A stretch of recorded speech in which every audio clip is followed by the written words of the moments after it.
Assalamualaikum warahmatullahi wabarakatuh. Semangat pagi semuanya, dan bagaimana kabarnya? Semoga kita semua dalam keadaan yang baik-baik saja. Oke, kali ini saya Aryadi Prasetya akan membagikan algoritma dan pemrograman. Dan yang pasti kita akan mempelajari apa itu algoritma dan bahasa pemrograman itu seperti apa. Dan yang pertama, pasti kita harus mengetahui apa itu algoritma. Nah, pertama yang harus kita ketahui adalah dari sejarahnya terlebih dahulu.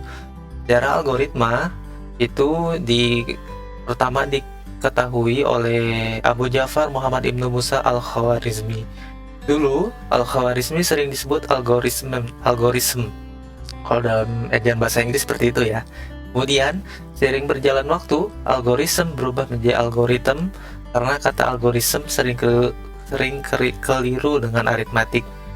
Nah, karena itu jadi waktu dari Al-Khwarizmi itu katanya kan algoritm karena sering algoritm itu aritmatik ya, pasti saya sering berkata gitu kalau dulu. Jadi maka dari itu sekarang disebutlah algoritm. Jadi paham ya kenapa sekarang kita algoritma itu disebutnya dari algoritm. Dan ini adalah penemu dari algoritma, atau Al-Khwarizmi itu sebagai penemu algoritma. Dan dia, bisa kita lihat ada angka 1, 2, 3, 4, 5, 6, 7, 8, 9, 0. Itu adalah contoh yang dari algoritma itu sendiri. Kemudian pengertian algoritma yaitu serangkaian langkah-langkah yang diuraikan secara sistematis untuk menyelesaikan suatu masalah atau tugas tertentu. Nah, algoritma dapat digunakan dalam berbagai bidang, termasuk matematika, komputer, dan ilmu alam lainnya. Nah, kalau algoritma tadi kan bisa berbagai bidang ya, termasuk matematika, komputer, dan ilmu alam lainnya. Nah, contohnya kalau misalkan dalam matematika kita mau menghitung penjumlahan 1 tambah 1 sama dengan 2. Kalau komputer, misalkan cara menyalakan komputer itu bagaimana sih? Pertama kita colokkan dulu kabel powernya ke stop kontak, kemudian kita menyalakan power yang di CPU-nya dan booting. Seperti itu ya, dan ilmu alam lainnya yang pasti ya. Oke, kita lanjut ya. Kemudian penyajian algoritma itu ada 3. Yang pertama naratif, atau kalau misalkan bisa menggunakan SI atau SE. SI itu standar Indonesia atau standar English ya gitu ya. Yang pasti naratif itu misalkan kalau misalkan tadi contohnya itu menyalakan komputer, itu bagaimana cara menyalakan komputer menggunakan naratif atau menggunakan teks bahasa yang kita tuliskan. Kemudian yang kedua ada pseudocode. Pseudocode itu adalah penulisan bahasa dengan pemrograman. Misalkan kalau tadi saya mau mengulangi algoritma dari 1 sampai 5 menggunakan bahasa pemrograman, maka dituliskan menggunakan pseudocode. Dan yang terakhir adalah flowchart. Flowchart ini adalah menggunakan namanya itu seperti diagram, dan diagramnya itu berurutan dari awal sampai akhir, itu pasti adalah flowchart namanya. Oke, yang pertama kayak gitu ya. Kemudian karakteristik algoritma. Karakteristik algoritma itu ada 4. Yang pertama jelas dan tidak ambigu. Kemudian ada input dan output, dan juga terbatas atau finiteness ya. Dan juga yang terakhir adalah efektif. Nah, kalau jelas dan tidak ambigu, algoritma harus jelas dan tidak ambigu. Setiap langkahnya harus jelas dalam semua aspek dan harus mengarah pada satu makna saja.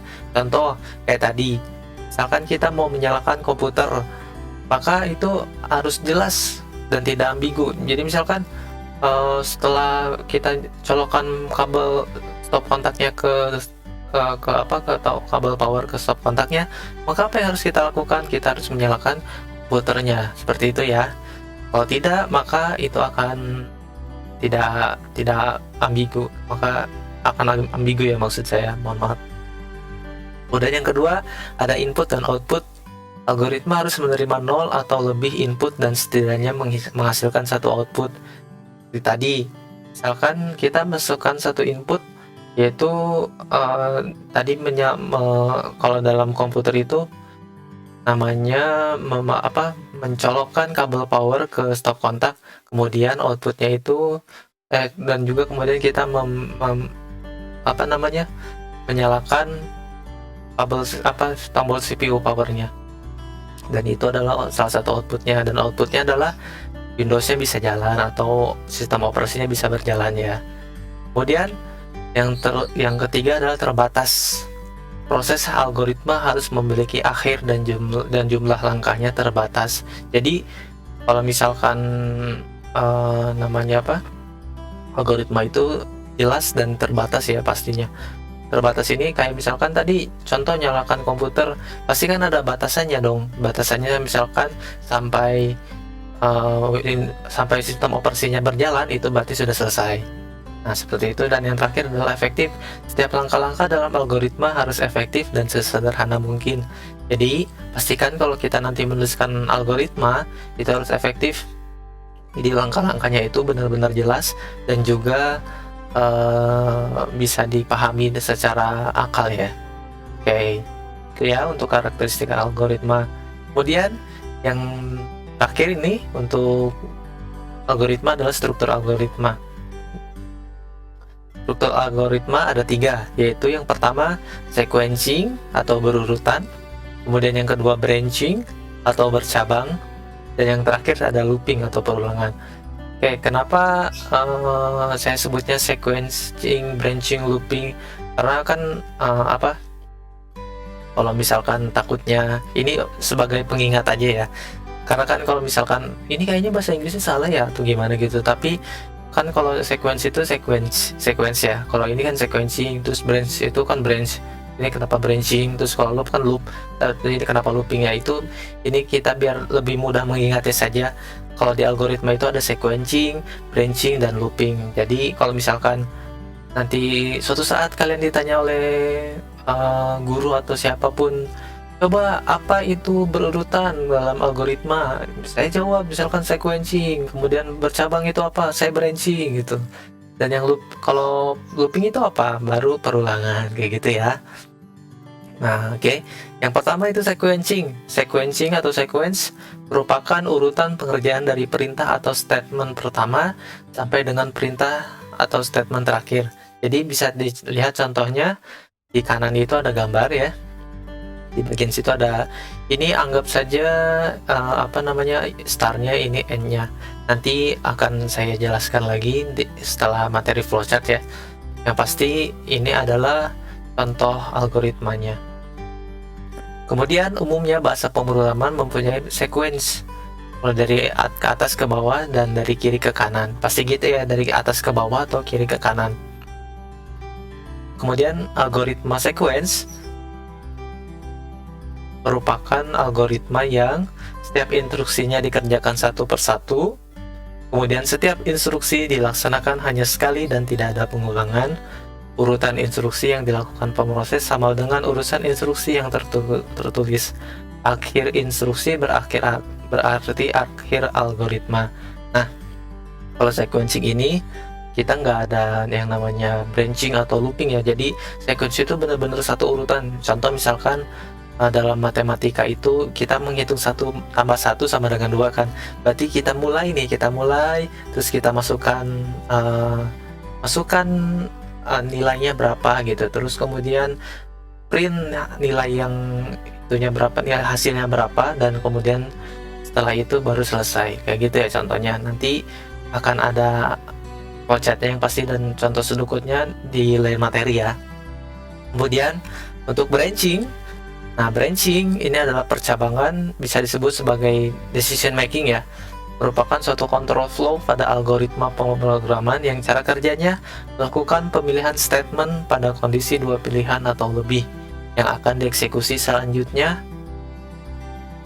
di mana pemilihan tersebut didasarkan atas kondisi tertentu. Jadi misalkan jika A sama dengan 1, kalau iya maka print B, kalau salah maka print C, misalkan kayak gitu ya. Nah itu adalah salah satu contoh branching.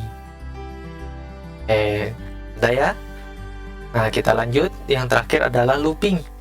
Looping atau algoritma perulangan adalah algoritma yang berisi perintah yang bisa menampilkan pengulangan beberapa perintah sekaligus. Pengulangan ini bisa ditampilkan karena adanya perhitungan syarat-syarat khusus dan juga perulangannya beragam atau bisa disesuaikan dengan kebutuhan.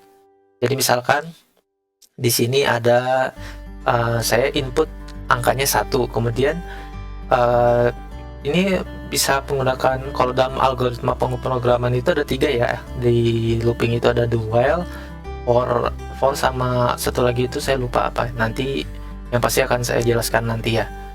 Nah, yang pasti misalkan tadi itu saya inputnya 1, terus ada di sini ada kondisi nih. Jika A sama dengan 1, A sama dengan 1 terus A kurang dari sama dengan 10, maka A++. Jadi dia bakal ngulang terus sampai angka 10 nanti. Setelah 10 baru kita selesai, kayak gitu ya contohnya. Oke. Dan mungkin itu saja untuk materi kita hari ini dan juga untuk tugasnya. Nah, tugasnya itu ada 2. Yang pertama, apa saja tipe data yang ada pada algoritma. Dan yang kedua, apa itu flowchart? Oke. Terima kasih. Kalau misalkan ada pertanyaan, silakan boleh ditanyakan melalui komentar ataupun kalian bisa lewat email ini. Dan terima kasih atas segala perhatiannya. Assalamualaikum warahmatullahi wabarakatuh.